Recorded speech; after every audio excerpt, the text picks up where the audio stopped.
की पहिले माझा 22 वर्षाचा भाऊ गेला, मग त्याच्यानंतर परत दुसरा धक्का झाला, माझे मिस्टर गेले, आणि तिसरा कोरोनामध्ये माझी आई गेली.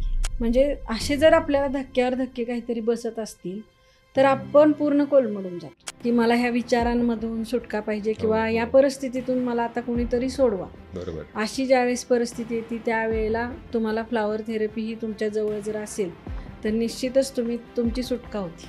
आपोआप निगेटिव्हिटी म्हणजे पॉझिटिव्ह विचार हे पेरावे लागतात, निगेटिव्ह विचार आपोआप येतात. पॉझिटिव्ह विचाराने तुमची इम्युनिटी वाढते आणि ते जर व्यवस्थित असेल तर तुम्ही कशाशीही फाईट करू शकता. फ्लावर थेरपीमध्ये आपण निश्चितच एनर्जीवर काम करत असू, तर फुलांचा आणि एनर्जीचा नेमका कसा संबंध आहे? पूर्ण आपल्या शरीरामधले हार्मोनल सिस्टीम आहे त्याच्यावरती त्याचा परिणाम. तुमचे आज मित्र म्हणणारे जे मित्र आहेत खरेच आहेत का ते हे बघावं लागेल. एखादी गोष्ट इथे का ठेवली, तिथे का ठेवली, इकडं कोणी चप्पल काढली, हे जर सतत तुम्ही हैराण होता घरातली आणि पूर्ण फॅमिली डिस्टर्ब की सतत हात धुणे, हा पण एक आजार आहे.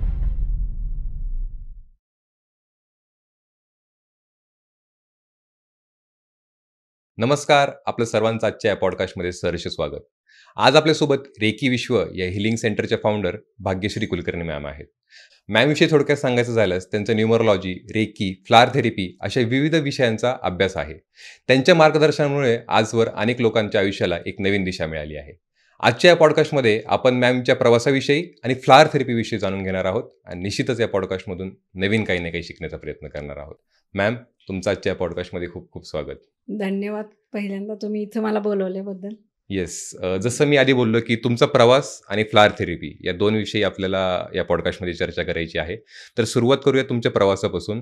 तुमचा आत्तापर्यंतचा प्रवास नेमका कसा होता? म्हणजे तुमचं बालपण, शैक्षणिक वाटचाल आणि या क्षेत्राकडे तुम्ही कसे वळालात? ॲक्च्युली माझं जे गाव आहे ते सातारा जिल्ह्यामध्ये डोंगराळ भागामध्ये, म्हणजे डोंगराच्या द्रोणात ठेवल्यासारखं गाव आहे माझं, की तिकडे फारसं म्हणजे फॅसिलिटी ह्या कमीच होत्या. आणि आता पण म्हणजे 4 किलोमीटर चालत यायला लागतं किंवा आता घरोघरी गाड्या झालेल्या आहेत, पूर्वीच्या काळी तशा नव्हत्या. तर तसं मला 4 किलोमीटर चालत येऊन शाळा वगैरे माझी तिकडे होती, तर तिथे शाळेला वगैरे यायला लागत होतं. तर पूर्ण म्हणजे निसर्गाच्या सानिध्यात आम्ही राहिलेलो आहे पहिल्यापासूनच.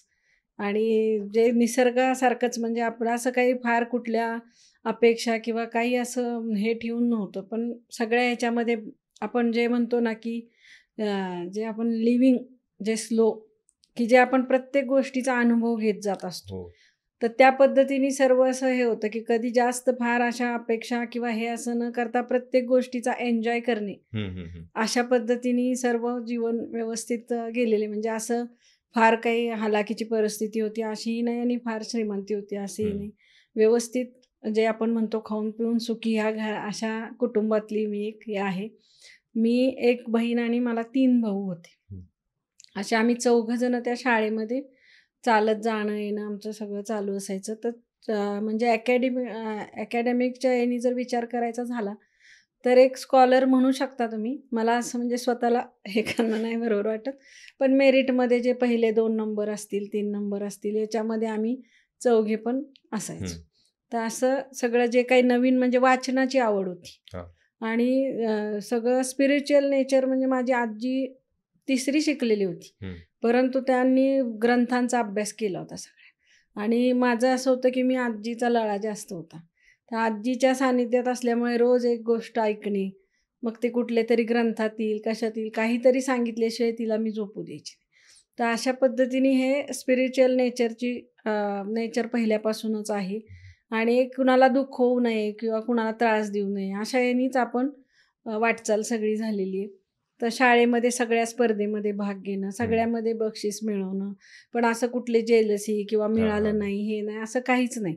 एन्जॉय करत होतो प्रत्येक गोष्टीचा. आणि साधी राहणी आणि उच्च विचारसरणी हे मला भावलेलं वाक्य आहे आणि मी माझ्या ते स्टेटसला पण ठेवलेलं आहे. म्हणजे आजकाल लोकांना थोडं असतं की साधी राहणी का, उच्च विचारसरणी आणि उच्च राहणी, बरोबर. परंतु मला ते नाही. म्हणजे उच्च म्हणजे आपण राहतोच व्यवस्थित, पण असं फार त्याच्यामध्ये हे करायची काही मला आवड नव्हती. तर साधी राहणी आणि उच्च विचारसरणी हे माझं जीवनाचं एक ब्रीद आहे असं म्हणू शकता तुम्ही.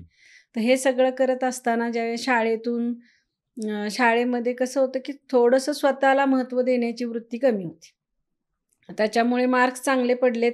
सगळे म्हणाले चांगले मार्क्स आहेत म्हणून तू सायन्सला जा. बरोबर. आणि दुसरी एक अडचण अशी होती की सगळे विषय चांगले.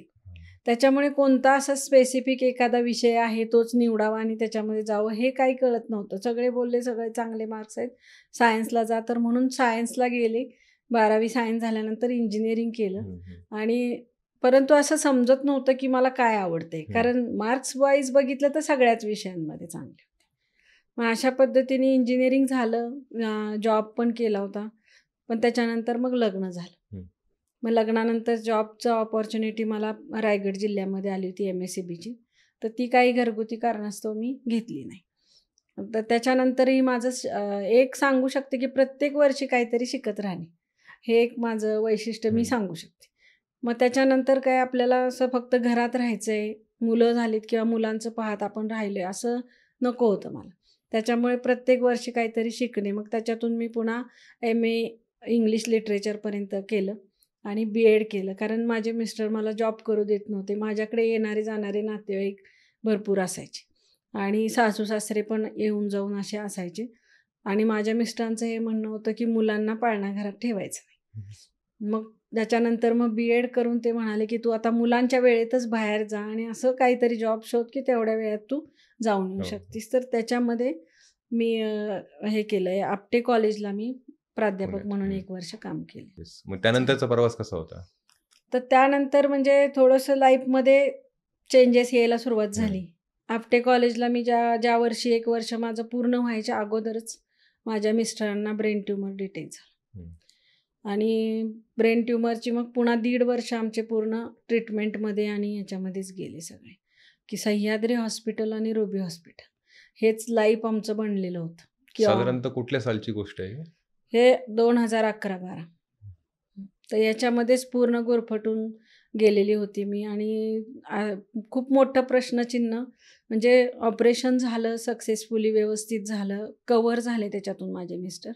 परंतु 7-8 महिन्यानंतर माझे एक नातेवाईक जवळचे त्याच आजाराने 1 महिन्यात गेले. आणि त्यांचे सर्व विधी किंवा त्यांना पाहायला वगैरे जाणं जे असतं ते सगळं माझ्या मिस्टरांना घेऊन आम्ही केलं. तर त्याच्याने थोडी चूक झाली आमची, की त्यांच्या मनामध्ये परत त्याची भीती असेल किंवा काहीतरी तयार झाली. तर त्याच्यातून पुन्हा रिकरन्स झाला. ब्रेन ट्यूमर होता त्यांना आणि ते पुन्हा मग म्हणजे सेमी कॉन्शियस स्टेजमध्ये जायला लागले हळूहळू. बॉडी पूर्ण फिटनेस व्यवस्थित होता त्यांचा, परंतु ब्रेनचा आजार असल्यामुळे ब्रेनमधून त्यांना हळूहळू एक फंक्शन हे व्हायला लागले, की म्हणजे आधी चालण्याचं बॅलन्स जाणे, चालण्यामध्ये अडथळे येणे, नंतर बोलण्यामध्ये, ऐकण्यामध्ये, असे हळूहळू पूर्ण डाऊन होत गेले ते. आणि त्याच्यानंतर ते 2012मध्ये ऑक्टोबरमध्ये ते एक्सपायर झाले. तर त्यानंतर म्हणजे पूर्ण एक शून्य म्हणतो आपण तशा स्टेजवर मी आले. फक्त एक स्वतःचं घर होतं, पण जॉब काहीच नाही आहे किंवा काही ह्याच्या आधी काही जॉब केलेला नसल्यामुळे किंवा काही बिझनेस करावा तर तशी फायनान्शियल कंडिशन म्हणा किंवा काही नाही. आणि मुलं लहान होती. माझे मिस्टर ज्यावेळेस गेले त्यावेळी मुलगा 8 वर्षाचा होता आणि मुलगी 11 वर्षाची होती. आणि अगोदर आमच्या घरी असं होतं की माझे मिस्टरांना माझ्या 7-8 आत्ते भाऊ, 7-8 मावस भाऊ किंवा चुलत भाऊ, 5-7 चुलत भाऊ असे होते. सगळ्यांचं येणं जाणं होतं आमच्या. तर ते येत जात असायचे. त्यांना म्हणजे मी फक्त ते घरी कोणी आल्यानंतर आपण जे म्हणतो अतिथी देवो भव असंच चालू होतं. आणि मला असं फार अपेक्षा किंवा असं हे नव्हतं की मी का नाही करत आहे जॉब, मी हेच का करत बसले, कारण मला आवड होती लोकांची. माहेरी पण आमच्या लोकांचं येणं जाणं होतं आणि माझ्या मिस्टरांना पण लोकांचं आवड होती, की सोशल ह्याच्यामध्ये पण होते ते. तर त्यामुळे लोकांचं येणं जाणं वगैरे असं चालायचं.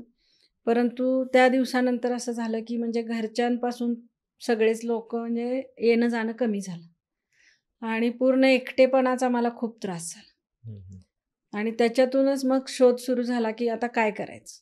मुलं लहान होती, त्यांच्या पुढे रडता पण यायचं नाही, की मुलांना हे व्हायला नको किंवा मुलांची मानसिकता खचायला नको. हा माझा प्रयत्न होता की आता आपले वडील गेले, आता आपल्याला जे येणारं इन्कम होतं ते स्टॉप झालं, तर आता म्हणजे आपण गरीब झालोय किंवा आपल्याला काही मिळणार नाही, अशी मुलांची मानसिकता बनू नये ही माझी इच्छा होती. मग आमचे गुरु आहेत गोंदवलेकर महाराज, तर त्यांना मी कळकळीने एकच विनंती केली की मी कष्ट करायला तयार आहे, मी शिकलेली आहे, पण आत्ता माझ्यापुढे काहीच पर्याय नाही आहे. परंतु मला माझं स्टेटस किंवा माझ्या मुलांचं राहणीमान जे आहे ते मला डाऊनला जाताना नाही पाहायचं आहे. की ठीक आहे, मान्य आहे मला की माझे मिस्टर गेले आणि त्यांचा जो येणारा पेमेंट वगैरे होतं ते स्टॉप झालं. परंतु प्रगती नाही होणार जास्त. परंतु आता अधोगती नाही व्हायला पाहिजे किंवा जे आत्ता आपण जगतोय की तसं साधंच आपलं होतं, राहणीमान साधं असल्यामुळे आपले काही खर्च असे वेगळं काही नव्हतं. परंतु जे काही लागतंय की गरजेच्या गोष्टी आहेत त्या सर्व मिळत होत्या, तर ते स्टेटस खाली नाही जायला पाहिजे. ह्या याने मी सतत विचार करत होते की मला काय करता येईल. आणि म्हणतो ना आपण की कधी ज्यावेळेस आपल्या पुढं पूर्ण एखाद्या आपण मोडवर येऊन उभं राहतो आणि तिथे पुढे काहीच नाही आणि आपल्याला काहीच समजत नाही, तर त्यावेळेस एका परमेश्वरी शक्तीला, जे तुमचे गुरु असतील किंवा तुमचे जे कुलदैवत असतील, जे ज्याला तुम्ही मानत असता, तर सरेंडर करणं हा सगळ्यात, म्हणजे मला असं वाटतं की मी सरेंडर म्हणजे माझ्या हातात काहीच नव्हतं, की पूर्ण समर्पण. तुम्ही आता आत्तापर्यंत इथंपर्यंत आणलेलं आहे ना, तर तुम्ही आता जे कराल ते कराल.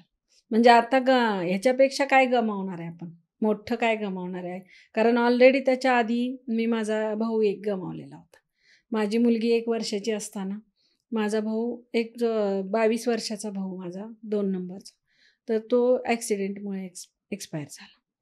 मग त्यावेळेपासून मी फ्लॉवर थेरपी त्यावेळेस माझ्या आयुष्यात आली. म्हणजे आजपासून मागे 25 वर्षापासून मी हे फ्लॉवर थेरपीचं मला माहिती आहे किंवा त्याच्या थ्रू मी माझं लाईफला त्याच्यातून बाहेर काढलं. येस, फ्लॉवर थेरपी विषयी तर आपण बोलणारच आहोत. परंतु त्याआधी तुम्ही रेकी प्रॅक्टिस करता, त्याबरोबर क्रिस्टल थेरपी पण करता. तर या सगळ्या जे ज्ञान आहे किंवा नॉलेज आहे, तर हे केव्हापासून तुम्ही शिकत आहात या गोष्टी? फ्लॉवर थेरपी तर मी 25 वर्षापासून त्याचा अभ्यास करते किंवा स्वतःसाठी त्याचे फायदे करून घेतले. माझी फॅमिली, रिलेटिव्स यांना पण देऊन त्याचा उपयोग करून घेतलेला आहे. आणि आता तर बाहेरचे पण अननोन पर्सन भरपूर आहेत की ज्यांच्या केसेस माझ्याकडे येतात आणि त्यांना मी ते रेमेडीज देते आणि खूप छान रिझल्ट येतात त्याचे. आणि रेकी आणि बाकीच्या हिलिंग मॉडेलिटीज आहेत त्या जवळपास 7-8 वर्षापासून करते. ओके. आणि फ्लॉवर थेरपी म्हणजे नेमकं काय? म्हणजे ज्यावेळेस हा पॉडकास्ट करायचा होता त्यावेळेस मी हे याच्याविषयी माहिती काढली आणि माझ्यासाठी पण हा विषय नवीनच आहे, फ्लॉवर थेरपी. तर फ्लॉवर थेरपी म्हणजे काय हे आम्हाला सोप्या भाषेत सांगा. फ्लॉवर थेरपी म्हणजे पुष्प औषधी. ॲक्च्युली ते औषधं नाही आहेत, पण आपले रूढ शब्दानुसार आपण पुष्प औषधी म्हणतो, तर ते फ्लॉवर थेरपी म्हणू शकतो त्याला आपण. कारण त्याच्यामध्ये औषध नाही आहे, की ते फुलांचे अर्क आहेत. त्याला बॅच फ्लॉवर रेमेडी पण म्हणतात, काही लोक त्याला बाग फ्लॉवर रेमेडी पण म्हणतात, काही फ्लॉवर रेमेडी किंवा पुष्प औषधी या नावाने ओळखली जाते. तर अशा याचा वापर करून आपण जास्तीत जास्त हे मनावर अधिराज्य गाजवणारे आहे उपचारासाठी, असं म्हणू शकतो. उपचारासाठी. म्हणजे मनावर म्हणजे असं नाही आहे की एकदम आपण म्हणतो की काही लोकांना आपण सायकिक ट्रीटमेंट देतोय किंवा तसं नाही. हे सर्वसामान्य लोकांना पण जे मानसिक त्रास होतात, की कुणाला काही भीती असते किंवा कुणाला दुर्बलता वाटते, आत्मविश्वासाची कमी वाटते, स्वतःबद्दल न्यूनगंड वाटतो, तर अशा सगळ्या गोष्टींवरती असे खूप आहेत. तर अशा सर्वांसाठी फ्लॉवर थेरपी वापरली जाते आणि खूप सुंदर त्याचा उपयोग होतो. म्हणजे आपण म्हणतो जे आपल्या मनामध्ये ज्या लाटा उसळतात, विचारांच्या लाटा, आणि म्हणतो ना की वादळं हे होतात आणि आपल्याला सुचत नाही त्यावेळेला काहीच, की त्यावेळेस आपल्याला असं वाटतं की सुटका पाहिजे मला, की मला ह्या विचारांमधून सुटका पाहिजे किंवा या परिस्थितीतून मला आता कोणीतरी सोडवा. बरोबर. अशी ज्यावेळेस परिस्थिती येते त्यावेळेला तुम्हाला फ्लॉवर थेरपी ही तुमच्या जवळ जर असेल तर निश्चितच तुमची सुटका होती. आणि नेमकं फ्लॉवर थेरपीमध्ये काय केलं जातं, म्हणजे ती प्रोसेस काय फ्लॉवर आहे? थेरपी म्हणजे काय की ह्याचे कुणापासून हे झाले ते सांगते अगोदर, की डॉक्टर एडवर्ड बॅच म्हणून युरोपमधले एक डॉक्टर होते. तर ते ॲक्च्युली पेशाने आधी MBBS डॉक्टर होते, ॲलोपॅथीचे डॉक्टर होते. त्यानंतर त्यांनी होमिओपॅथीचा अभ्यास केला. ॲलोपॅथीमध्ये त्यांना काही कमतरता जाणवल्या, की इथे एकच औषध आपण सर्वांना देतोय, तर त्या व्यक्तीचा स्वभावाचा पण त्याच्या आजारी पडण्यामध्ये किंवा आजारातून बरे होण्यामध्ये काहीतरी त्याची विचारसरणी असेल, त्याचा ॲटिट्यूड असेल, त्याचा फरक पडतो. कारण जो पॉझिटिव्ह व्यक्ती असेल तर मोठा आजार जरी झाला तरी तो काय म्हणेल की नाही, मी बरा होणार आहे याच्यातून. आणि साधा जर दुर्बल व्यक्तिमत्व असेल आणि त्याला थोडं जरी काही झालं तरी तो पूर्ण कोलॅप्स होऊ शकतो. खचून जाईल तो. हां, खचून जातो की आता माझं काही खरं नाही, आता माझं कसं होणार, माझ्या फॅमिलीचं कसं होणार, म्हणजे पूर्ण विचारांची शृंखला त्याची सुरू होती आणि ते तुमच्या आतली इम्युनिटी असते, हे विचार तुमचे मारतात. निगेटिव्ह विचार हे तुमच्या आतली इम्युनिटी मारतात. इम्युनिटी चांगली असेल, पॉझिटिव्ह विचारांनी तुमची इम्युनिटी वाढते आणि ते जर व्यवस्थित असेल तर तुम्ही कशाशीही फाईट करू शकता. तर अशा पद्धतीने याचा उपयोग केला जातो. तर ते डॉक्टर बॅच जे होते त्यांना हाच प्रश्न पडला होता की सगळ्यांना एकसारखं औषध देतोय, मग रिझल्ट येण्यामध्ये फरक येतोय. कारण का की त्या व्यक्तीची मनोभूमिका त्या आजाराकडे बघण्याची काय आहे, त्यानुसार ते रिझल्ट बदलत आहेत. तर आपण माणसाच्या मनाचा पण विचार करायला पाहिजे असं त्यांना वाटत होतं मनापासून, की इथं फक्त म्हणजे त्या आजाराला महत्त्व दिलं जाते, पण त्या रोग्याला महत्त्व दिलं जात नाही. ॲक्च्युली रोग्याला पण महत्त्व दिलं पाहिजे, की त्याचं तो कुठल्या परिस्थितीतून आलं आहे, त्याची विचारसरणी कशी आहे किंवा त्याचे लिमिटिंग बिलीफ्स काय आहेत हे पण बघायला पाहिजे. तर यासाठी त्यांनी होमिओपॅथीचा अभ्यास केला. पण होमिओपॅथीमध्ये थोडंफार मनाचा विचार केला जातो, परंतु होमिओपॅथीमध्ये पण काही त्यांना त्रुटी अशा जाणवल्या की पोटेन्सी आहेत तिकडे भरपूर किंवा त्याच्यामध्ये व्हरायटी आहे. तर सहज साधी सोपी असं नाही आहे, त्यांना स्पेशालिस्ट डॉक्टरकडूनच तुम्हाला घ्यावे लागतात. तर त्यांना अशी थेरपी शोधायची होती की जी माणसाच्या मनावर काम करेल आणि ती सहज साधी सोपी आणि इझिली अवेलेबल असणारी अशी असेल. तर याच्यासाठी त्यांचा शोध चालूच होता आणि त्यांचं म्हणजे आयुष्यमान पण त्यांना कमीच मिळालेलं होतं. परंतु ते आपल्याकडे जसे संत असतात त्या टाईपचे ते व्यक्ती होते की मेडिटेशन किंवा निसर्गाच्या सानिध्यात राहणं हे जास्तीत जास्त ते त्या निसर्गाच्या सानिध्यात असायचे आणि प्रत्येक याच्याकडून त्यांना असं वाटायचं की हे गोष्ट मला काहीतरी, हे फूल मला काहीतरी सांगते किंवा हे जे वृक्ष आहे किंवा हे रोपटं आहे त्याच्यामध्ये काहीतरी वैशिष्ट्य आहे, कारण सगळ्या विविधतेने भरलेला आहे निसर्ग आपला. तर त्याच्यावरती त्यांनी अभ्यास सुरू केला, त्याच्यामध्ये मेडिटेशन ह्या अशा गोष्टी निसर्गात करत असताना त्यांना एके दिवशी असं समजलं की हे फुलांचं आणि माणसाच्या स्वभावाचं पण काहीतरी रिलेशन आहे आणि मग त्यांनी तो शोध घ्यायला सुरुवात केली. मग त्यांना एका पाठोपाठ एक अशी 38 प्रकारची औषधं त्यांना मिळाली आणि 39वं एक आहे ते त्यांनी कॉम्बिनेशन बनवलंय की जे आपण म्हटलं की आत्ता तुम्हाला आत्ता लगेच एमर्जन्सीमध्ये वापरण्यासाठी एक औषध आहे, ते कॉम्बिनेशन ते डॉक्टरांनी बनवलेलं. तर अशा 38 प्रकारामध्ये भीती आहे, चिंता आहे, काळजी आहे, अतिविचार, निगेटिव्ह विचार किंवा अशा वेगळ्या वेगळ्या आपल्या मनोभावना आहेत. तर कुठलाही स्वभाव दोष, म्हणजे आपण आतापर्यंत म्हणत होतो की स्वभावाला औषध नसतं, परंतु स्वभावाला औषध आहे. फक्त हे अजून सर्वसामान्य लोकांना तितकंसं माहिती नाही आहे किंवा त्याच्याबद्दल अवेअरनेस नाही. त्याच्यामुळेच आपण हा अवेअरनेस क्रिएट करायला पाहिजे. आणि स्वभावाला औषध आहे. तुमचा स्वभाव काय आहे ते तुम्ही म्हणजे माझ्याकडे ज्यावेळेस एखादी केस येते त्यावेळेस त्यांच्याशी बोलून किंवा त्यांच्या पूर्वजन्मापासून म्हणजे आधीचं त्यांच्या बालपणापासून काय काय त्यांनी भोगलेलं आहे किंवा त्याचा काय परिणाम झालेला आहे त्यांच्या आयुष्यामध्ये, त्यांच्या मानसिकतेवर.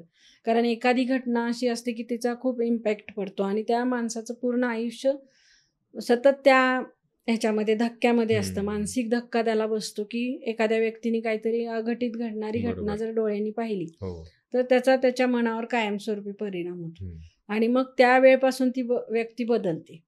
तर त्याला सुद्धा आपण परत नॉर्मल करू शकतो की तो जो धक्का बसलेला आहे तो आपण त्याच्यावरती पण ह्याच्यामध्ये रेमेडी की एखाद्याचं अपघाती मृत्यू होणं, घरातल्या व्यक्तीचा एखाद्या अचानक आपण म्हणतो तसं काही घडणं किंवा मोठं संकट येणं, पुरामध्ये तुमचं घर वाहून गेले किंवा काहीतरी तुमचं घर भूकंपामध्ये पडलेलं आहे किंवा आपल्या कुटुंबातील अनेक व्यक्ती एकाच वेळेला ॲक्सिडेंटमध्ये जाणं, अशा ज्या घटना असतात तर हे खूप मोठं दुःख असतं आणि तो माणूस पूर्णतः म्हणजे उद्ध्वस्त होतो. तर त्याच्यातून पण त्याला आपण बाहेर काढू शकतो. इतके ह्या फ्लॉवर थेरपीचे आहेत की म्हणजे साध्या साध्या गोष्टींपासून ते अगदी मोठ्या घटनेपर्यंत सर्व ठिकाणी तुम्ही फ्लॉवर थेरपीचा वापर करू शकता. म्हणजे साधं घेतलं की भीती, काही लोकांना अशी भीती असते की, पण या भीतीमध्ये 4 प्रकार आहेत. म्हणजे काही लोकांना सकारण भीती असते की मला लिफ्टची भीती वाटते किंवा मला पालीची भीती वाटते, कॉमन. तर काही प्राण्याची भीती वाटते, अंधाराची भीती वाटते. असेच त्याला सकारण आहे की एरवी मी भित्री नाहीये, परंतु ह्या गोष्टींचीच भीती वाटते असं असेल, कारण असेल त्या भीतीला, तर तिला आपण सकारण भीती. आणि काही व्यक्तींचं असं होतं की काहीच कारण समजत नाहीये, पण हुरहुर अस्वस्थता असं जाणवते, आतून आपल्याला जाणवते की काहीतरी वाईट होणार आहे किंवा काहीतरी कशाची तरी भीती वाटते, पण कशाची वाटते ती कळत नाही. त्याला आपण आकारण भीती असं नाव देतो. तर असे पण काही केसेस असतात. ह्याच्या व्यतिरिक्त धास्तीची भीती पण असते, की म्हणजे एकदम भीतीची दहशत बसते. अशा टाईपची पण एकदम जास्त प्रमाणात, अति प्रमाणातली भीती असते, की त्या वेळेपासून त्याचं लाईफ पूर्ण चेंज होतं. त्याच्यावरती पण आपण उपाय करू शकतो. आणि काहींना आपल्या जवळच्या लोकांच्याबद्दल भीती असते, की हे बाहेर गेले. समजा आत्ताचं जग असं आहे की बाहेर गेलेला माणूस परत सुखरूप येईल का नाही, तर हे नॉर्मल आपल्याला वाटतं. परंतु काही लोकांना इतकी चिंता लागते की ते त्याच्यामुळे स्वतःचं त्यांचं लाईफ डिस्टर्ब होतं. ते इतक्या वेळा विचारतील, म्हणजे घरातले आजी आजोबा असतील, तर ते ना आई वडील म्हणतील की ठीक आहे येईल बाबा, तो 3ला येतो, तर आजी आजोबा त्यांच्या 2:30 वाजल्यापासूनच हे करतील की कधी येणार आहे, का नाही आला अजून, का नाही आला अजून, फोन कर, तुमच्या मागे लागतील. तर हे एखाद्या दिवशी झालं तर तुम्ही घरातले ॲडजस्ट करतील. पण हे जर सतत होऊ लागलं की तो बाहेर गेलाय मार्केटमध्ये, का नाही आला अजून, हे जर सतत होऊ लागलं तर मग घरातल्यांना चिडचिड होते की यांना सांगितलंय ना की आहे बाबा येईल तो, पण यांचं मन मानायला तयार नसतं. तर त्या व्यक्तींचा दोष नसतो, त्यांचं मन तेवढं हे झालेलं असतं कोमल, किंवा त्या प्रकारची काळजी त्यांना लागलेली असते की बाबा बाहेर गेलाय तो, कधी घरी येईल, व्यवस्थित येईल की नाही. तर त्यामुळे त्यांना ती हे असते, म्हणजे ती एक मनाची अस्वस्थता आहे त्यांच्या. म्हणजे आपल्याला वाटतं की यांना काय सारखं तेच विचारत राहतात, येईल तो, अहो येईल तो, थांबा जरा, असं आपण. परंतु त्या व्यक्तीला ते पण कळत असतं, परंतु मन मानत नसतं. तर ती मनाची अस्वस्थता दूर करण्यासाठी त्यांना जर आपण त्याच्यावरती एक रेमेडी आहे ती जर दिली, तर ते पण थोडेसे आजच्या तुमच्या भाषेमध्ये म्हणू शकता की चिल किंवा कूल असं राहू शकतात, की ठीक आहे बाबा आला असेल. कारण काय होतं की माझा मुलगा 12 वाजता येणार आहे आणि तो आला नाही 2 वाजेपर्यंत, तर चिंता होणं स्वाभाविक आहे. पण आपण काय म्हणू की काय झालं असेल, ऍक्सिडेंट झाला असेल का, कुठे पडला असेल का, फोन वाजतोय पण उचलत का नाही, असं. परंतु तेच तुमचं मनातून तुम्ही थोडेसे चिल झालात किंवा कूल झालात, किंवा आपण म्हणतो की ऑल इज वेल, असं जर तुम्ही फील केलं, तर तुम्ही म्हणाल ठीक आहे. आणि तो मुलगा आल्यानंतर काय सांगतो की माझ्या मित्राचा वाढदिवस आणि त्यांनी पार्टी दिली होती, म्हणजे ते 3 तास तो एन्जॉय करत असतो. परंतु तुम्ही किती चिंतेत असता की तुम्ही अगदी कुठल्या तरी पुढच्या लेवलपर्यंत तुमचं म्हणतो ना आपण की मन जे चिंती वैरी पण न चिंती, ह्या लेवलला आपण जाऊन काम करत असतो. आपलं मन हे करत असतं, धावत असतं, आणि आपलं सगळं लाईफ डिस्टर्ब होतं. तर ते ऑल इज वेल म्हणायला लावणारी अशी ही फ्लॉवर थेरपी. खूप छान. आणि तुम्ही आता बोलताना असा उल्लेख केला की आपल्या विचारांचा आपल्या इम्युनिटी सिस्टीमवर परिणाम होतो, तर त्याविषयी मला अजून जाणून घ्यायचं आहे. कसं होतं की तुम्ही म्हणजे तुमच्या मनाला सूचना कशा देताय, म्हणजे अगदी एक छोटं उदाहरण मी हे सांगते की तुम्हाला जर आपल्याला म्हणतो ना आपण की गव्हाचं पीक घ्यायचं असेल, काय पेरणार आपण? गहू पेरणार. परंतु ज्यावेळेस ते उगवून येतं त्यावेळेस काय होतं की फक्त गहूच येतो का? नाही, त्याच्याबरोबर काय येतं, तण पण तिथं येतं. म्हणजे ते कसं येतं, आपोआप. मग तसं आपल्या मनामध्ये काय होतं की आपोआप निगेटिव्हिटी, म्हणजे पॉझिटिव्ह विचार हे पेरावे लागतात, निगेटिव्ह विचार आपोआप येतात. त्याच्यामुळे काय करावं लागतं की ते येणारच आहेत. कारण आजकाल काय की तुम्हाला इनपुट सगळीकडून काय मिळते की तुमच्या अन्न, हवा, पाणी, किंवा तुम्ही जे सोशल मीडिया किंवा TV, वर्तमानपत्र उघडल्यानंतर काय मिळणार आहे तुम्हाला? निगेटिव्हिटीचे सगळीकडे. जे न्यूज बनते म्हणजे ते निगेटिव्ह गोष्टीची जास्त असते. काही असतात पॉझिटिव्ह न्यूज पण प्रमाण कमी असतं, आणि आपलं लक्ष पण पहिल्यांदा कुठे जातं, निगेटिव्हकडे. मग आपण असं ते आपल्याकडे आपोआप येत राहतं. आणि मग कुठेतरी आपण ऐकलं की एक टोळी आलेली आहे, दरवाजा वाजवते आणि मग ते हे करतात, मारतात वगैरे, असं. तर तुम्ही दरवाजा वाजला तरी तुमच्या मनात काय विचार येणार? तोच विचार येणार, निगेटिव्ह विचार येणार. तुमचं पूर्ण आपल्या शरीरामधले हार्मोनल सिस्टीम आहे त्याच्यावरती त्याचा परिणाम होतो. म्हणजे आजकाल तुम्ही जे ऐकताय ना की हार्मोनल इम्बॅलन्स, तर मी ह्याच्यावरती खूप विचार केला की अरे आपल्याकडे पूर्वी तर कधी असा हा शब्द नव्हता, हार्मोनल इम्बॅलन्स. मग आताच कुठून आला आणि मग आपल्याकडे ह्याच्यावर काय उपचार आहेत? तर आपल्याकडे उपचार हेच होते की सगळं आपण भौतिक प्रगतीच्या ऐवजी आपण मनावर जास्त काम करतो.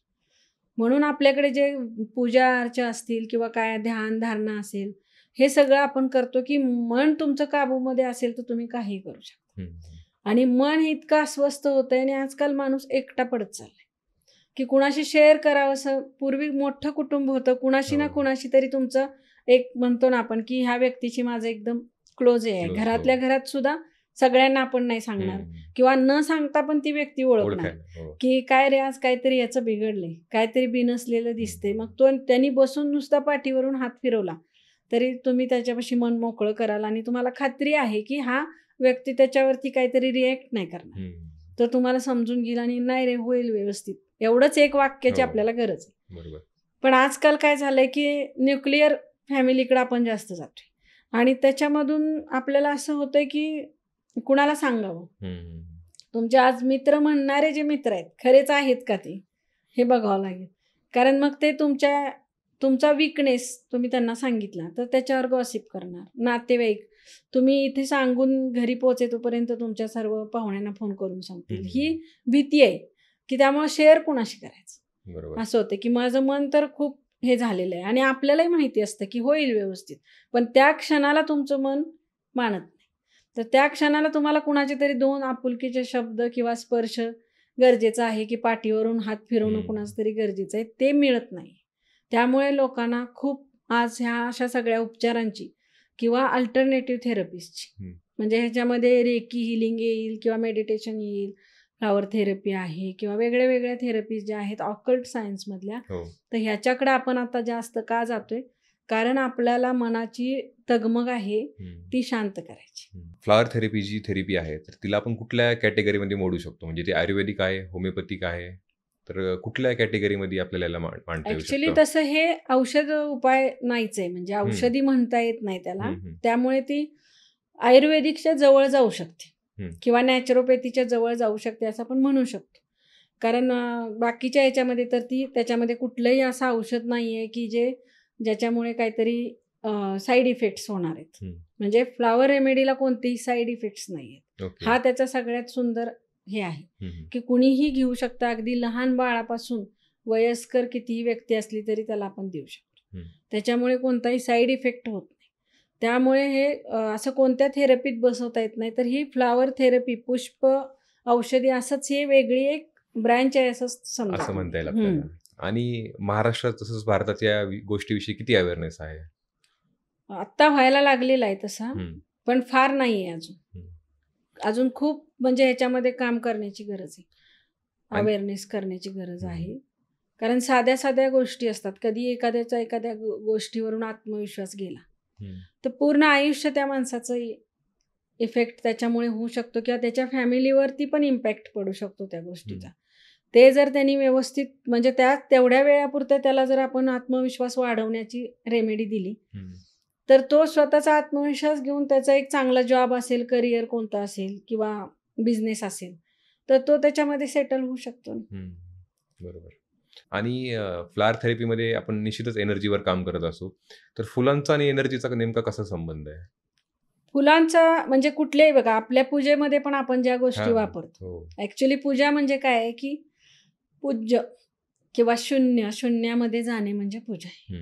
म्हणजे आपल्याला काय वाटतं की आहेत ते 4 देव आपण म्हणजे अक्षरशः त्यांना अंघोळ घालून ठेवणे आणि गंध लावणे ह्याच्यासाठी पूजा नाही.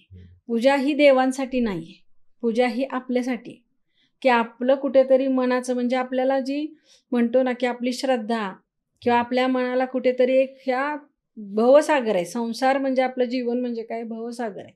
ह्याच्यामध्ये गटांगळ्या खातच असतो आपण. थोडेसे चांगले दिवस गेले की वादळ येतच असतात आणि त्याच्यामध्ये आपण हे गटांगळ्या खायला लागतो. तर त्यावेळेस आता काय करू? तर त्यावेळेस आपलं कुठल्या तरी देवाशी गुरुशी कुठे कनेक्ट असेल तर तिथं आपलं मन आपण म्हणतो की त्यांच्यावर वाहू हा संसार देवापायी.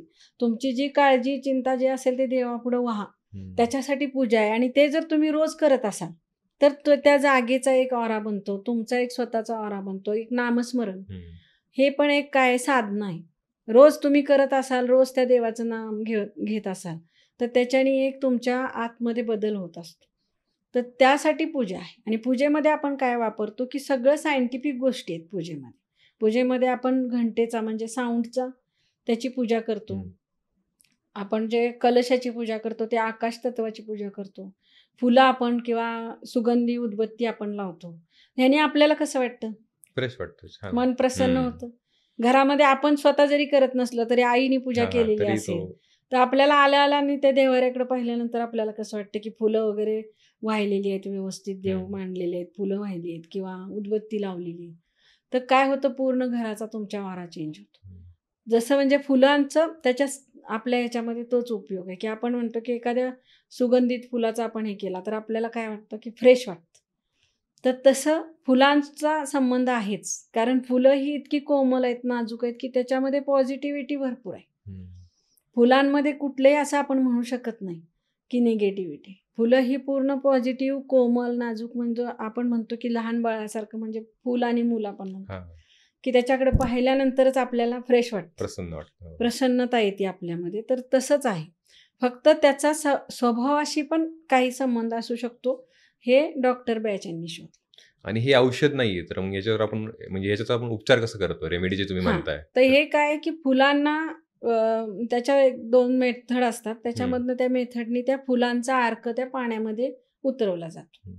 आणि त्या अर्कामध्ये काही अजून प्रोसेस करून टिकण्यासाठी ते त्या स्वभावाच्या रिलेटेड आपण वापरतो. म्हणजे उदाहरण सांगायचं झालं तर एक असं ह्याच्यामध्ये रेमेडी आहे, की एखादा व्यक्ती भूतकाळामध्ये काहीतरी घटना घडलेली आहे आणि त्याच्यामध्ये तो बाहेरच निघत नाही. म्हणजे तो भूतकाळातून पुढे येतच नाही. तो सतत प्रत्येक गोष्ट त्या भूतकाळाशी जोडतोय किंवा एखादी वाईट घटना आयुष्यामध्ये घडलेली, की आता माझ्या आयुष्यात मी तुम्हाला सांगितलं, की पहिले माझा 22 वर्षाचा भाऊ गेला. तर त्यावेळेस मला फ्लॉवर थेरपीने तिथून माझ्या आयुष्यात सुरुवात झाली आणि त्याच्यातून बाहेर पडायला मदत झाली. मग त्याच्यानंतर परत दुसरा धक्का झाला. माझे मिस्टर गेले. त्यावेळेस पण ह्या सगळ्या गोष्टींची मला मदत झाली. आणि तिसरं कोरोनामध्ये माझी आई गेली. म्हणजे असे जर आपल्याला धक्क्यावर धक्के काहीतरी बसत असतील तर आपण पूर्ण कोलमडून जातो. परंतु आज एक व्यक्ती म्हणून किंवा आज कुटुंबातला कोणी नाही आहे आधार, तर मला स्वतःला उभं राहणं गरजेचंच आहे ना. अशा कितीतरी लेडीज आहेत, की अचानक त्यांच्या मिस्टरांचं निधन होतं. तर काय होणार, की तिथं त्यांना उभं राहणं गरजेचंच आहे ना. मग त्यांच्या मनात जी भीती असेल, शंका असतील, निगेटिव्ह विचार येत असतील, अतिविचार येत असतील, तर त्याला ट्रीट जर केलं तर ती व्यक्ती त्याच्यामध्ये उभी राहू शकते. आणि फ्लॉवर थेरपीमध्ये फक्त आपण मनावर काम करू शकतो का, जे आपले शारीरिक म्हणजे फिजिकल आजार आहेत, तर त्याला पण रेमेडीची मदत होऊ शकते? नाही, डायरेक्टली आपण शारीरिक आजारांवर देत नाही. परंतु मनावरती दिल्यानंतर मनावरचे जे त्रास आहेत त्यांना विचारलं आपण, की तुम्हाला काय त्रास होतोय, काय खटकतंय आणि कशाचा त्रास होतोय. ह्याच्यातून त्यांची स्टोरी आपण समजून घेतल्यानंतर त्यांना काय त्यांच्या स्वभावात काय कमी आहे आणि काय जास्त झाले हे बघून त्यानुसार त्यांना जर आपण ही रेमेडीज दिल्या तर मन प्रसन्न झालं, की शरीरातली इम्युनिटी तुम्हाला मगाशी मी जे सांगितलं, की इम्युनिटी पॉवर आपोआपच वाढते. शरीरामध्ये आपल्या हिलिंग पॉवर आहे. फक्त तिला ॲक्टिव्ह करण्यासाठी तुम्हाला मन ताब्यात ठेवणं गरजेचं आहे. आणि मनावर अधिराज्य पुष्पौषधी गाजवतात. त्यामुळे तुम्हाला मनाच्या द्वारे मग असे आजार पण बरे होतात. म्हणजे माझ्याकडे असे केस आलेले आहेत, की एक आजी होत्या आणि त्यांचे त्रास वेगळे होते, पण त्यांना गुडघेदुखीचा, शारीरिक म्हणाल तर गुडघेदुखीचा त्रास होता.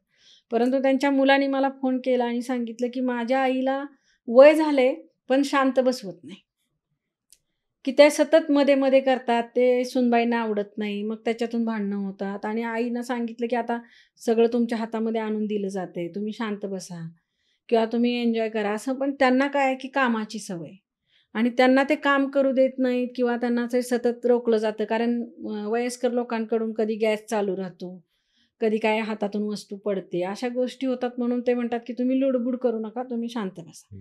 तर त्याच्यामुळं मन जे तगमग होती मनाची, की मी का नाही करू शकत, मी एवढे वर्ष करते, मला का करू देत नाहीत. किंवा एखादा पदार्थ आहे त्यांना चांगला जमतो तर तो करायला आवडतो, परंतु मग गॅसच्या जवळ जायचं म्हणजे घरातल्यांना वाटतं रिस्क आहे, नको. तर अशा पद्धतीने मग त्यांना त्यांचे मानसिक जे त्रास होते त्याच्यावरती रेमेडीज दिल्यानंतर त्यांचे गुडघे दुखायचे थांबले. अरे वा. म्हणजे मनावर काम केल्यानंतर शारीरिक आजार बरा मग झाला. त्यांनी त्यांच्या बहिणीला सांगितलं की माझ्या मुलाने कुठून तरी गोळ्या आणल्या होत्या आणि माझे गुडघे दुखायचे थांबले, हे गुडघे दुखीवरचं औषध आहे. मग कधी कधी आपल्याला प्रत्येकाला सांगण्याची गरज नाहीये की हे औषध कशासाठी. बरोबर. एखाद्या व्यक्ती म्हणजे घरातली काही आता स्वभाव असे असतात की जे स्वतःहून येतात, म्हणजे जे कोमल स्वभाव आहे किंवा थोडेसे नरमाईची भूमिका घेणारे, ते स्वतः म्हणतील की मला असं असं होतंय, मला आत्मविश्वासाची कमी वाटते, मला चिडचिड होती, ते स्वतः माझ्याकडे येऊ शकतात, म्हणजे येतात.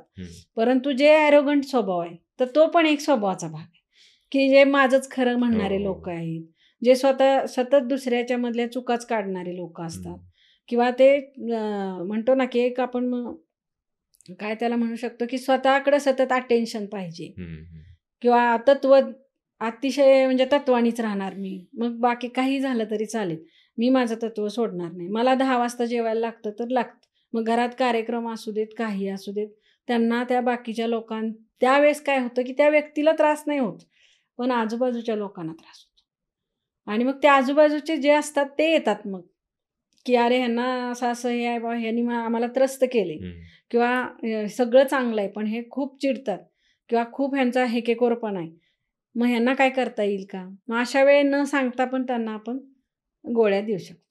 आणि आपण प्रसन्नता आणि मनाविषयी बोलतोय, तर जगद्गुरू संत तुकाराम महाराजांनी 400 वर्षापूर्वी आपल्या अभंगातूनच सांगितलं की मन करारे प्रसन्न सर्व सिद्धीचे कारण. परंतु आज काय झालंय मॅम की आपल्याकडे साधनं भरपूर आहे, एवढी स्पर्धा आहे, त्या प्रसन्न मनाला कुठेतरी धक्का लागलाय आणि थोडं अपयश आलं की आपण निगेटिव्हिटी म्हणजे डिप्रेशन असेल, एन्झायटी असेल, तर या सगळ्या गोष्टींना आपल्याला सामोरं जावं लागतं. म्हणजे या गोष्टींपासून आपल्याला जर दूर न्यायचं असेल आजच्या तरुणांना असेल किंवा जे त्या प्रॉब्लेमनी त्रस्त आहेत, तर त्यासाठी फ्लॉवर रेमेडी आपण कशी वापरू शकतो. त्याच्यासाठी हेच आहे ना की तुम्हाला काहीतरी त्रास कशामुळे आज लोकांना जास्त आहे की कॉम्पिटिशन आणि कंपॅरिझन खूप जास्त वाढले. ह्या गोष्टींमुळे म्हणजे आपल्याकडे जे आहे त्याच्याकडे आपण बघायलाच तयार नाही, किंवा जीवनाचा आनंद जो घ्यायला पाहिजे, की आपलं उद्दिष्ट काय आहे, मानवी जीवनाचं उद्दिष्ट काय आहे की आपण एक सच्चिद आनंद स्वरूप आत्मा आहे, तर आनंद रूप आहे आपण.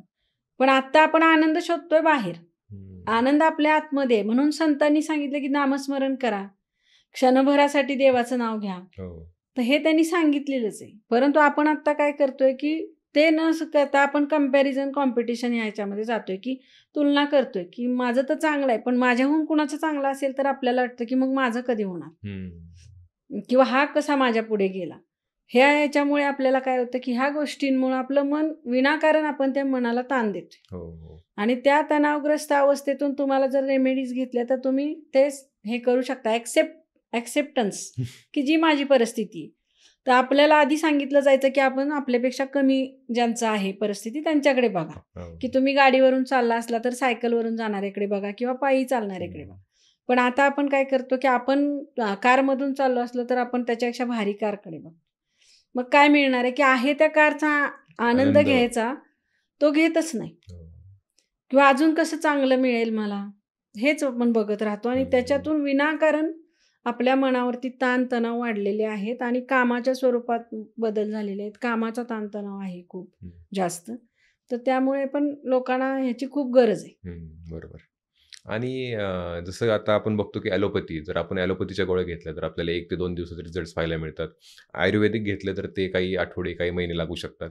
तर तसंच आपण एकदा फ्लॉवर थेरपी केले तर त्याचे आपल्याला रिझल्ट्स किती दिवसात पाहायला मिळू शकतात. तर ॲक्च्युली फ्लॉवर थेरपीचे रिझल्ट्स आहेत ते तुम्हाला 15 दिवसात पण मिळू शकतात, परंतु आपण देतानाच त्या रेमेडी 2 महिन्यापर्यंत देतो. 1.5 ते 2 महिन्याच्या पुरतील एवढ्या आपण हे देतो, कारण काही असतं की काही ॲक्सेप्टन्स असतो तर त्यांना लगेच फरक पडतो. त्याच्यामुळे आपण 15 दिवस जर सांगितलं तर ज्याला मग महिन्यानी रिझल्ट येणार आहे तर त्याला वाटेल की मला रिझल्ट नाही, तर ते व्हॅरी होऊ शकतं.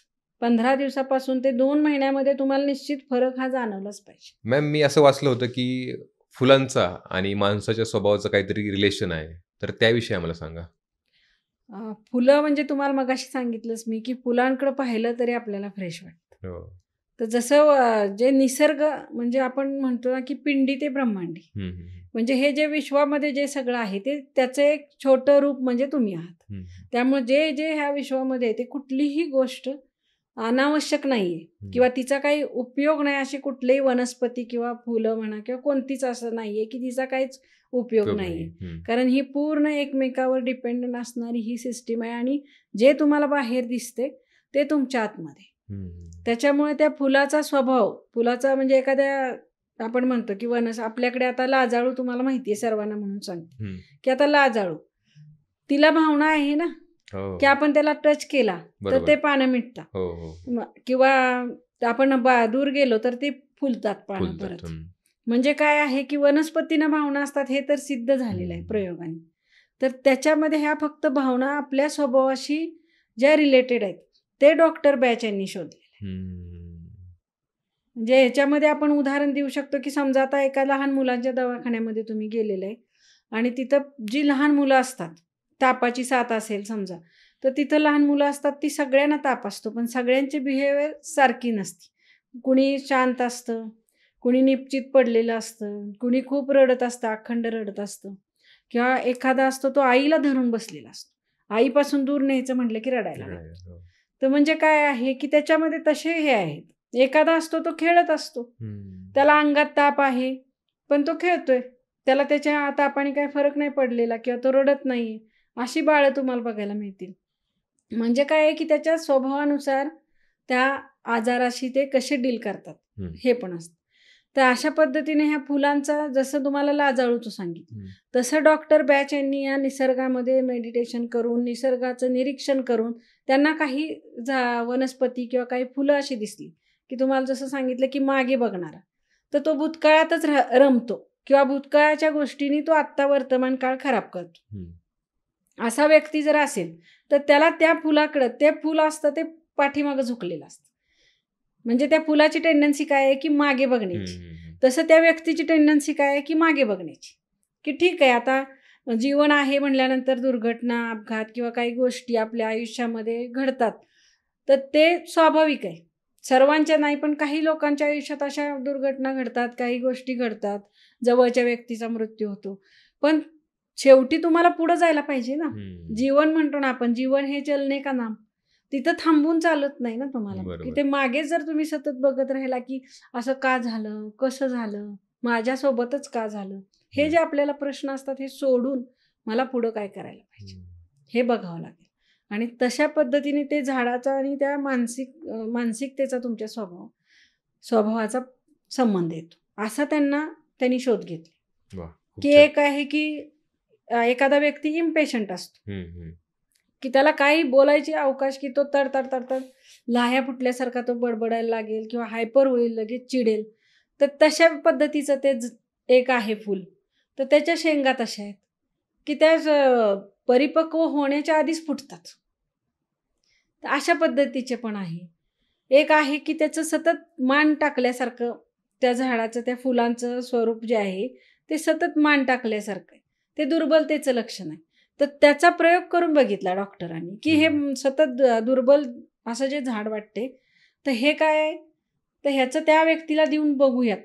आणि त्याचा रिझल्ट आला की त्याने व्यक्तीने पण मान सतत म्हणतो ना, बिनकण्याची व्यक्ती, की स्वतःला तो गुलाम, म्हणजे आपण एखाद्याला मदत करणे आणि त्याची गुलामगिरी करणे ह्यात फरक आहे ना. कुणी येतो तुम्हाला काम सांगतो, करायला पाहिजे मदत म्हणून, परंतु तुमच्या हे लक्षात यायला पाहिजे की तो आपल्याला राबवून घेतोय. म्हणजे काय झालं की त्या व्यक्तीला स्वतःचं हे मांडता येत नाही किंवा आपला हा फायदा घेतला जातो हे समजत नाही. तर ते त्या झाडाशी जुळलं आणि त्याचा उपचार त्या व्यक्तीवरती परफेक्ट झाला. काही झाडं असतात की उंचच्या उंच वाढतात, असे ते त्यांच्याकडे म्हणजे डौलदारपणा, तर तसे काही व्यक्तिमत्व असतात. त्यामुळे ते काय करतात की इतरांना कमी समजण्याची वृत्ती असते की ते स्वतःचाच रुबाब जास्त असतो, त्यांच्या रुबाबात राहत असतात. पण ते चांगलं आहे, परंतु ते दुसऱ्यांना कमी समजतात. तर अशा पद्धतीनं त्या स्वभावाचा आणि याचा संबंध येतो की अति विचार करणे. तर ते तशा पद्धतीने तुम्हाला त्या वनस्पतीमध्ये काही गोष्टी दिसतील की ते अडकले एकाच ठिकाणी, ते हे होत नाहीये किंवा निराशाजनक, तर त्याचं कुठेतरी वाढ खुंटल्यासारखी, कुठेतरी ते डिप्रेशन, असं त्या फुलाचा स्वभाव पण तसा दिसतो. आणि त्याच्यावर अभ्यास करून त्याचे प्रयोग केले गेले की हा व्यक्तीचा आणि ह्या फुलाचा सारखाच गुणधर्म दिसतोय. तर हे त्याला देऊन बघूयात का. मग त्याचे अर्क काढून त्याच्यावर प्रोसेस करून ते त्याला दिल्यानंतर फरक पडला. तर त्याच्यानुसार मग याचे असे शोध लागलेले आहेत की सर्व फुलांचा, त्या रोपाचा, त्या फुलाचा आणि त्या मानसिकतेचा कुठेतरी संबंध आढळलेला आहे डॉक्टरांना. आणि त्याच्यातून त्यांनी ते प्रयोगातून सिद्ध केलेलं असं हे एक विज्ञान आहे असं म्हणावं लागेल. खूप छान समजून सांगितलं तुम्ही. आता मला हा प्रश्न तुम्हाला विचारायला आवडेल की तुम्ही गेले अनेक वर्ष या फील्डमध्ये काम करत आहात. अनेक लोकांना तुम्ही रेमेडी सजेस्ट केली, तुम्ही स्वतः त्यांच्यावर इम्प्लिमेंट केलेली आहे. तर तो अनुभव कसा होता त्याविषयी आम्हाला सांगा. आता आपण एक जीवनाच्या टप्प्यानुसार आपण पुढे जाऊया. हां, बरोबर. की आता आपण अगदी तहान्या बाळाला सुद्धा आपण रेमेडी देऊ शकतो. इतकी ही निर्धोक पद्धत आहे. ह्याच्याने कुठलाही धोका होत नाही. फक्त ते तुम्ही शिकल्यानंतर तुम्हाला त्याचं प्रमाण असेल, डोस कसा द्यायचा किंवा काय करायचं हे तुम्हाला समजेल. तर ह्याच्यासाठी आपण ट्रेनिंग पण देऊ शकतो अशा व्यक्तींना, कुणाला जर हवं असेल तर. तर अशा पद्धतीने काय होतं की लहान बाळ आहे, तर एखादं बाळ असतं की लहानपणीच ते खूप असं नर्वस किंवा स्वतःमध्येच हे, किंवा त्याला स्वतःबद्दल असं आत्मविश्वास नसणे असं आपल्याला कळून येतं.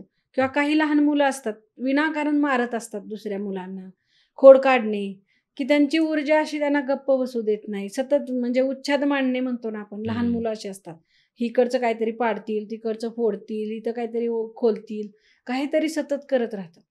तर त्यांना तशा पद्धतीच्या रेमेडी जर दिल्या तर त्यांच्यावरती हे लहानपणातच दिल्या तर ते पुढे एक व्यक्ती म्हणून ज्यावेळेस बनणार आहे तर त्याच्या पुढच्या जीवनावरती त्यांच्या खूप चांगला परिणाम होईल.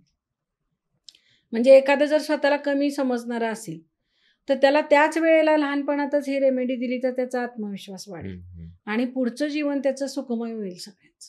किंवा एखादा खूपच आपण म्हणतो ना की दंगा करणारे, खूप त्रस्त करणारे, सतत अटेन्शन सीकर असतात मुलं का त्रास देतात किंवा का हे का उपद्व्याप करत असतात, त्यांना अटेन्शन पाहिजे असतं तुमचं. तर ते अटेन्शन सिकिंग हा जो त्यांच्यातला गुण आहे तो जास्त आहे.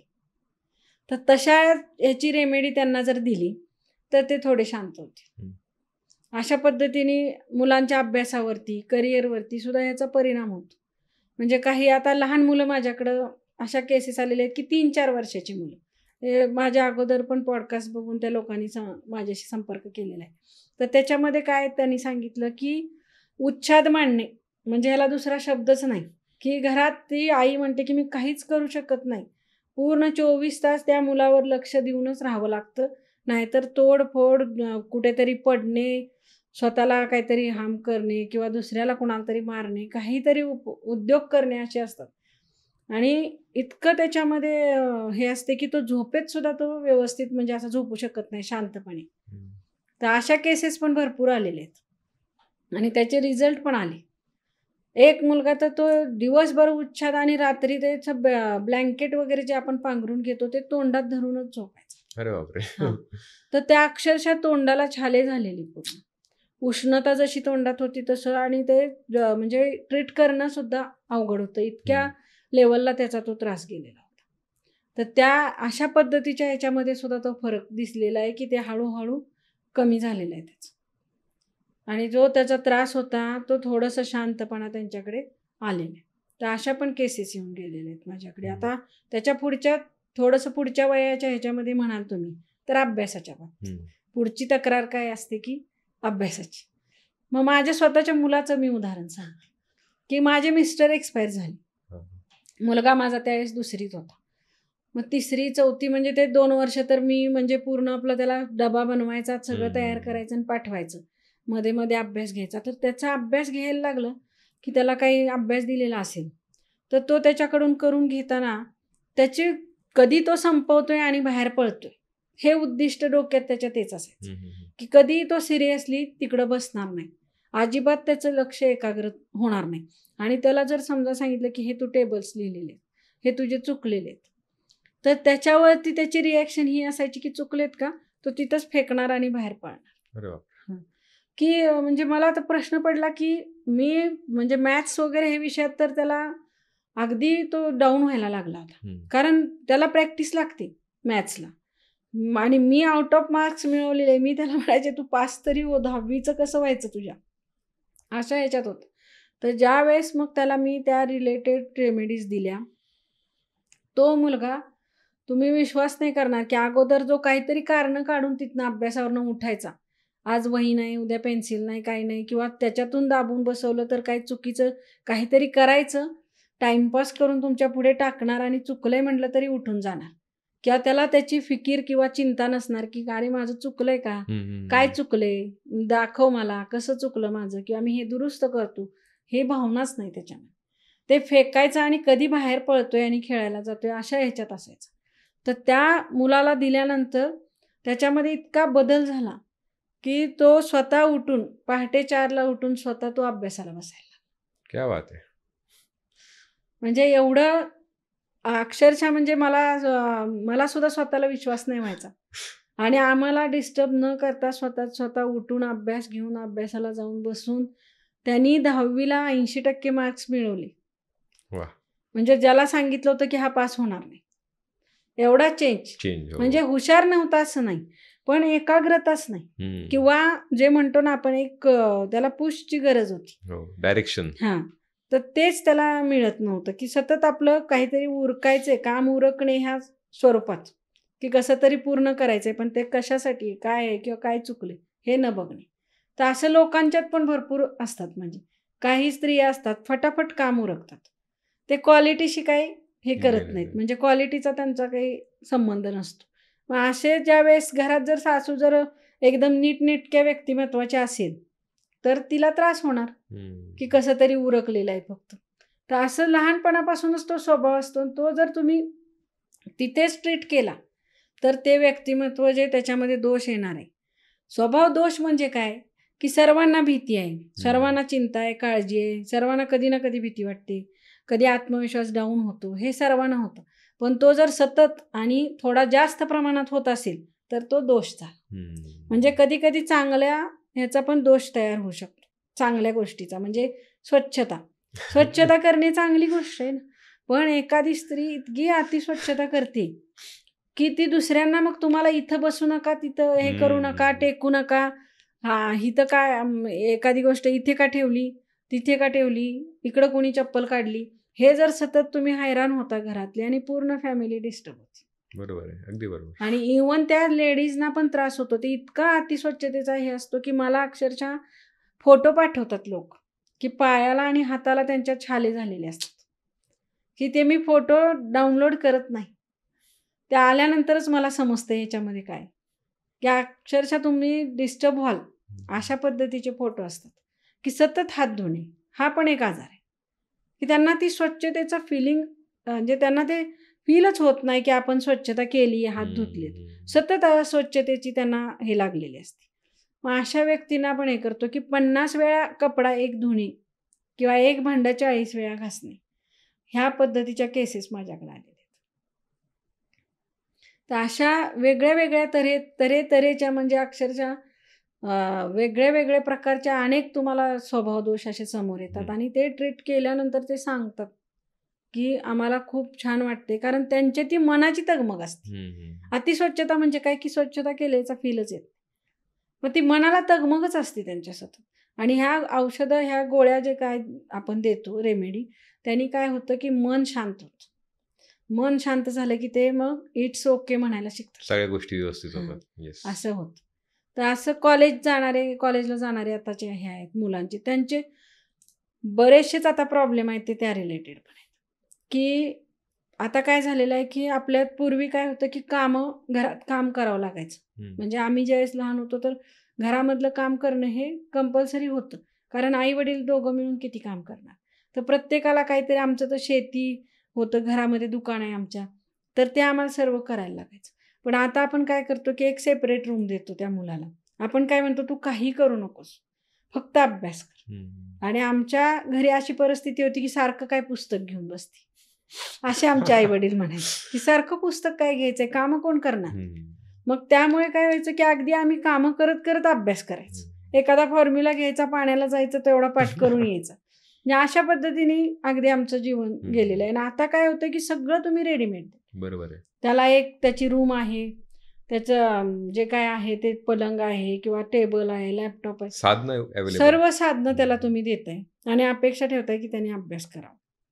परंतु ते पण करू शकत नाहीत, कारण काय, की सगळं मिळाल्यामुळं त्याच्यामध्ये काहीतरी मिळवण्याची जी जिद्द असते ती नाही, की सगळंच मिळतंय आणि ते हक्कच आहे आपला असं वाटतं आपल्याला. म्हणजे एखाद्या महिलेला समजा माहेरी ज्या गोष्टी मिळत आहेत त्या सासरी मिळाल्या तर काही कौतुक नाही वाटणार ना, कारण ती काय म्हणणार असं तर मिळतंच सर्वांना, एवढं तर सर्व मिळायलाच पाहिजे, अशी आपली मानसिकता होऊन जाते. तसं त्या मुलांना काय होतं, की हे तुम्ही मला दिलं तर काय, माझ्यावर काय उपकार केले का तेव्हा, हे तर देणंच आहे. हां, हे तुम्हाला तर द्यायलाच पाहिजे, तुम्ही आई वडील आहात म्हणल्यावर करायलाच पाहिजे तुम्ही, अशा पद्धतीने ते वाटतं. मग त्याच्यामध्ये काय होतं, की अनावश्यक एकटंच राहायचं, घरातल्यांशी बोलायचं नाही, मग रूममध्ये तो काय करतोय ते कळत नाही. अक्षरशः असे माझ्याकडे केसेस आलेले आहेत, की मुलगी एक आहे तर ती सिगरेट ओढते असं आईला शंका आहे, किंवा ती आत येऊच देत नाहीत मुलं. तर काय आहे, दार लावूनच घेतलेलं असतं. ते काय बोलतात, काय आहे, आई म्हणते की जेवण, मी जेवतो माझं वेळ झाल्यानंतर. आणि काय करतील, तुम्ही इथं आणून जेवण द्या म्हणतील. तिथं नेऊन जेवण दिल्यानंतर ते बघतील ही भाजी आहे का, मला नाही खायची.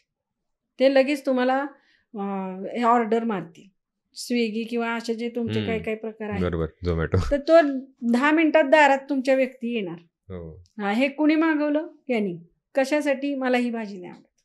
म्हणजे सगळ्या बाजूनी त्याला सर्व मिळत असल्यामुळं त्या गोष्टींची किंमत नाही. आणि मग ते उगाचच कुठल्या तरी नसलेल्याच गोष्टीमध्ये रमतात, किंवा एक स्वप्न होतं, अरे 15,000वरती मी कुठं जॉब करणार आहे. मुलांची आजकाल मानसिकता काय आहे, की BCom झालेलं आहे, BA झाला आहे किंवा BSc झालेला आहे, तर त्यांना 10 ते 15,000पर्यंत जॉब मिळू शकतो. ते म्हणतात 15,000 दिवसभर राबायचं, नाही मी नाही राबू शकत. मग काय, नाही मला मोठं काहीतरी करायचं आहे. हे तुमच्याकडे डायलॉग तुम्ही ऐकलं असेल, की मला मोठं काहीतरी करायचं आहे. पण त्यांच्या हे लक्षात येत नाही, की कुठल्याही मोठ्याची सुरुवात ही छोट्यातून झालेली असते. मग ते काय करतात, कुठेतरी मग मी शेअर मार्केटच करणार आहे, त्यात लॉस होतो. हां, त्यात लॉस होतो. ती कल्पनेतच नसते त्यांच्या, की इथं लॉस पण होतो, किंवा याच्यामध्ये काही प्रिकॉशन्स घेतल्या पाहिजेत. फक्त आपण एक चित्र रंगवलेलं असतं, त्याच्यामध्ये आपण रमतो. अशा मुलांसाठी सुद्धा माझ्याकडे भरपूर केसेस आत्ता जास्त आहेत ते ह्या लेवलमध्ये. म्हणजे अक्षरशः त्या मुलीचं सांगितलं तुम्हाला, की सिगरेट ओढती किंवा काहीतरी करतीये, आतमध्ये येऊ देत नाही, अशा पद्धतीची जे आहे, तर तिची आई तिच्या रूमच्या दरवाजामध्ये झोपते, की तिला असं वाटतं, की मला चुकून वास आला तर मी दार वाजवीन आणि हिला पकडेन, आणि मग हिला हे करेन, की मला गॅरंटी आहे की माझी मुलगी निश्चितपणे काहीतरी व्यसन करते. पण मग त्याच्यासाठी म्हणजे आईवडिलांचं सगळं काम, बाकीचा ताण जीवनाचा घ्यायचं सोडून हा अनावश्यक ताण आईवडिलांच्यावर. हो, बरोबर आहे. आणि अशा मुलांचे केसेस जास्त आहेत, की त्याला काहीतरी करायचे पण तो कळतच नाही. कधी कधी काही आत्मविश्वासाच्या कमीमुळं हे असतात. काही मुलांना अति आत्मविश्वास, फाजील आत्मविश्वास म्हणतो आपण तसं, की मी हे करूनच घेईन, मी ते करूनच राहीन, असे त्यांच्या हे असते, की त्याच्यामध्ये अडथळे काय येणार आहेत हे माहीत नसतं, त्यामुळे फेल जातात. आणि मग 5-10 वर्ष केल्यानंतर पुन्हा मग शून्यातून सुरुवात करावी लागते, आणि तेवढा तुमच्या आयुष्याचा गोल्डन पिरियड वाया जातो. आता वयस्कर लोकांची पण तुम्हाला मी काही उदाहरणं सांगते, की वयस्कर लोकांचं तुम्हाला मगाशी सांगितलं मी, की बडबड करणे. तर अशा पण केसेस आहेत, की त्या व्यक्तीने तरुण वयापासून खूप कष्ट केलेले आहेत आणि खूप तो म्हणजे सर्वांचं केलेलं आहे, आणि आता तो वयस्कर झाल्यानंतर त्याला काही गोष्टी खटकतात. म्हणजे घरात अन्न वाया घालवणं असेल, किंवा घरातल्या तरुण मुलांचं वागणं असेल, हे त्यांना खटकतं. त्यामुळे काय होतं, की त्यांना त्यांची जी तत्त्वज्ञान ऐकायची कोणाची तयारी नसते. तर काही लोकांचं म्हटलं ना, की जीवन खूप कष्टात गेलेलं असतं.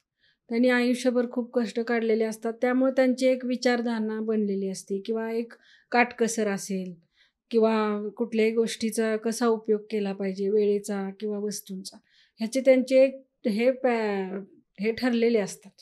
तर त्याच्यानुसार त्यांना जर घरातले व्यक्ती आजकाल वागत नसतील, तर त्याचा त्रास त्या व्यक्तींना होतो. किंवा त्यामुळे काय होतं, की एक थोडं अथॉरिटिव्ह पर्सन, किंवा एक पहिल्यापासून समजा कुणी चांगल्या एखाद्या कंपनीमध्ये मॅनेजर असेल, तर तिथं जे एक अथॉरिटिव्ह पोस्टवर असतात, तर त्याच्या रिटायरमेंटनंतर त्यांना ते वातावरण मिळत नाही.